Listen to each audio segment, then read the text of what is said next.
Hey guys, today I want to talk about the Minas Morgul expansion and my overall thoughts on the expansion as a whole. I'm going to take a look at a couple different aspects of the expansion, such as story, landscape, endgame, instances, and dailies. So first off, this is by far one of my favorite expansions LOTRO has ever made. The story is incredibly interesting and super new while keeping it in Tolkien's world and staying true to the lore. I'm a huge fan of the different turn of events that transpire and would highly recommend it to anyone who's a fan of LOTRO's story. It actually does a really good job of wrapping up the Black Book of Mordor. I don't want to spoil anything for anybody who hasn't played it, but if you've enjoyed LOTRO's story thus far, I would highly recommend it for anyone. Second, I want to talk about landscape. So I was really skeptical at first with Mordor Besieged and the Morgul Vale being reskinned zones. Mordor's Besieged being a reskin of Dora Marth, and Morgul Vale has technically been in the game since South Athelion, if you could glitch your way back there. Not that I have. But after playing through it many times now, I really enjoy how different the zones feel. They don't even feel like you've been there before. They're completely new, and Mordor Besieged just has a lot to offer while being the more heavily reskinned zone, while the Morgul Vale is, map-wise, it's really small looking, but there's so many different places you can go. Like, Minas Morgul is huge, as well as the different, Torch on Goal, Cirith on Goal, so on. The place in the back, Thurngwithin or something like that. But it's a really good zone landscape-wise, and I love it so much. It's by far one of my favorite zones that they've ever added.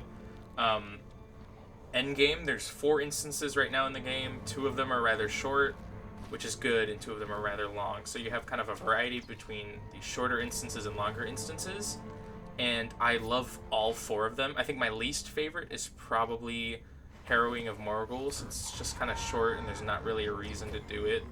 Story-wise, it's just like, go kill these orcs that are named, but we have no idea who they are.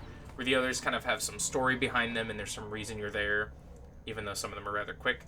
But I really love the instances, and they're tons of fun to do on either 1, 2, or 3 person, tiers 1 through 3. Although the loot right now is really underwhelming. It's only yellow gear that's 405 item level. It's pretty underwhelming, but I hope they fix that soon. But other than that, it's a ton of fun. The dailies that we have transpire within the instances, so you have 2 kill NPCs quests for each instance, and then you have either 1 to 3 quests per instance that are like go pick up relics or destroy bones or something along those lines, and you get these rep tokens as rewards, which help you advance your Reclamation of Mordor, which progresses the story even further. And I really like this way of slow story progression, so that we're not just rushing through it right the way, and we kind of have this hype about what's coming, and it does hint at a new zone to come, which I had a video about it earlier, but I'm not going to spoil it right here. But yeah, it's overall been a really good expansion, and I think SSG has really overdone themselves, and I am a huge fan of this expansion.